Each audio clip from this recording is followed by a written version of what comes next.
because I did something that was still on this greed matter. The guy came to Nigeria, some people invited him. He came to Nigeria and they messed him up and he was stranded.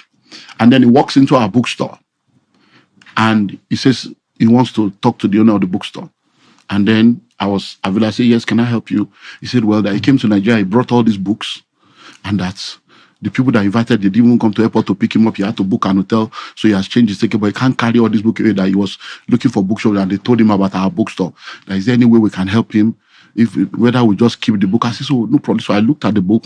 I said, okay, how much? I said, well, you can't sell in America and Nigeria too. I said, no, so you know what I did? I said, do you have an account in America? He said, yeah. I said, I have an account, but let me pay you for the books upfront. Because it may take a while to but what I will tell you is, if you have CDs or tapes, if you can afford it, send us some of your materials. We can get a slot for you on radio. Do 13 weeks so that they'll be playing you, and we'll be putting the address here so that the book will sell over time. So think of that while you go. That's all. I didn't know who he was. I didn't know how great he was. I only just did that just because I've been there before. I know what it means. So I collected the book and we arranged to pay him up front. And then the guy sends me a message saying, you don't know what you have done. That all I've heard about Nigeria, you redeemed the image of Nigeria. That when are you coming to America? Coincidentally, I said, so he invited me. When I got to the church, my brother, Kai, see thousands of people, Igbo. Black people were there, but I was like, wow. So, and people were also excited that I heard they have brought a black man to our church because Nigerians were there, different countries. We finished and he said somebody wanted to take us out for lunch. I said, no problem, I'm your host. Whatever you want us to do, we'll do. Unknown to me, this guy was a billionaire, a Ghanaian couple, billionaires in the US.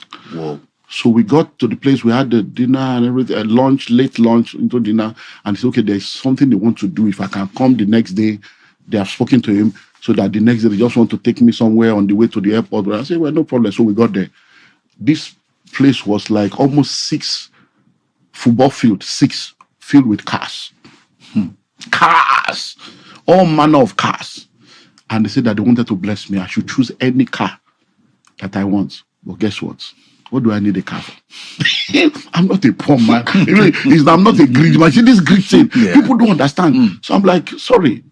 And then there's something about me. You didn't think of any of the escalates. I'm like, okay. I said, no, I don't need any car. I've got cars. So I said, if I don't say, so I said, well, if at all, then maybe you can give my church buses to be carrying people to win souls. I don't need it. If I collect car now, I will have to sell it because I don't need cars. Do you know that thing touched them in another way? And they told me something that I was shocked about. They said, you are the first pastor that we have ever brought that didn't say, give me this one, give me that one. I'm like, oh. So greed is a spirit that is based on poverty mindset. It's when you have that survival mindset, even when you have money, the greed will still be there because your software is survival and poverty. You just want to get more, get more. So you see, why do you think politicians are stealing? They are poor people. The only thing they have is money. They are poor people, spiritually poor, mentally poor. So that poverty morally, mentality, emotionally. So is that how do you carry billions of naira, millions of dollars and lock it up in sock away, lock it up? You have a mental problem. It's a deficiency. These guys are not normal.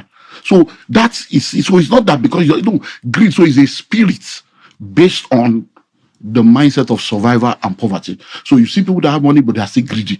Somebody else would. I know of someone that was going to a place to speak. He was going to a place to speak. He already had an invitation to speak.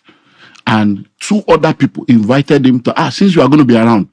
And he charged all of them for ticket and everything. I'm not talking business. I'm talking pastoring now. Because I'm also a businessman and I charge for speech. To me, business is business. Pastor Olumide Emmanuel, Dr Olumide Emmanuel. I say to people, counseling is free. Consultancy attracts a fee. Where there is a voice, there's an invoice. So I'm not talking doctor. I'm not talking business now. I'm talking as a man of God. You're already going. Collected money from second one, collected money from third one. Say, okay, send the ticket money. So 3 people paid for tickets. For a trip that you are going to the same place, same city, in 7 days. And you are wondering why they didn't invite you back. Because one way or the other, they all know each other. Why am I going me now? Which will pay? They're like, what kind of man is this? So everything it was preaching could not carry the weight it was supposed to carry. Because the people were like, so they stopped inviting them. So greed is a major problem. So when people now leave the country and they go outside the country, you find out that once they get there, because of the wrong programming that they have in this part of the world, it also affects them. So, for instance, when Jews and Asians go into the Western world, most of the time they go to start a business. When Africans go, they go to look for a job. And they want to do 2, 3, 4 jobs. And I say to people as I travel around the world, you need to understand your economic environment. You are living in a capitalist environment. In a capitalist environment, jobs are not the way out. In a capitalist environment, the environment is built for entrepreneurs and investors. As a salary earner, you are the tool for capitalism. And when you are a salary earner in a capitalist environment, you are taxed first. And the more you earn, the higher you go into a tax bracket that will increase your tax. So all these 2, 3, 4 jobs, it's actually not worth it. But they don't understand, I've got to pay bills. I've got to pay bills. So really, I just pray that as we keep pushing, we keep talking, little by little, the voice of righteousness, the voice of kingdom, the voice of balance will become louder. And they will be able to silence all this, because it's just a lot. I'm really not surprised at the things you're saying. I mentioned how well educated, well enlightened, well traveled you are. You are Harvard trained, and you naturally blend both spiritual teaching with the upliftment, with people teaching, global impact, and all of that. So it's easy for you to see these things. The question, why is it so tough for others to see it? And do you even think that religious leaders, pastors, really care about, for instance, the sources of the wealth of their followers and their members, from what you've seen? They do. But you see, in the ministry today, we have different sets of ministers. We have a lot of ministers that are genuinely called, genuinely chosen of God. They genuinely want to see the lives of people transform, but they don't know much. So they are sincere, but they are ignorant. They are sincere, but they are limited by their knowledge, limited by their association, limited by exposure. So they are limited. They can't give what they don't have. And the more they know, the more they practice, but because they are limited, the people around them are also limited. Then we have another group of people that are sincere, but sincerely wrong. So they are just trying this one, let's try this one, let's try this one. And if you walk, and because, look, like I said, over 80% of pastors have not gone to any Bible school. I spoke to you about doctors, lawyers. Pastors, they just hear God's voice. The voice they heard is authentic, but there is a call. And there's a preparation for the call. There's an equipping for the call. So are you equipped? So even if you didn't go to Bible school, even if you didn't have theological school to go to, at least go to the school of personal development and start developing yourself. When I started out as a teenager. I was ordained as a pastor at the age of 21. So when I speak sometimes, I'm like, look, I've been foolish before. The way you see me talk is that, okay, look, people, don't make the mistake we have made. I've been foolish before. So I've made mistakes. So I know that, look, we are trying. Can't you see? These people are deceiving you. Can't you see that they read Bible for yourself? Because when you know the truth, it's easy to detect a lie. So there are a lot of people like that are sincere but ignorant. And there are those that are sincerely wrong. They are not ignorant, but they don't even know. They are just wrong, trying this and that. You remember that there's a guy named Apollos. All he knew was the gospel of John the Baptist. When Priscilla and Aquila met him in Acts 18, I believe, the Bible says when they listened to him, he was so passionate. So how they sat down, it's like the husband and wife. But he's honest, he's sincere, but come on. He's limited. So they saw his passion, his faith, but they said, this guy is limited because all he knew. He was faithful to all he knew, but there was more he could know because nobody could know more than what he knew. His people will be limited by him. It's called the law of the lead. And guess what? They called him aside to show him the way of God more excellently.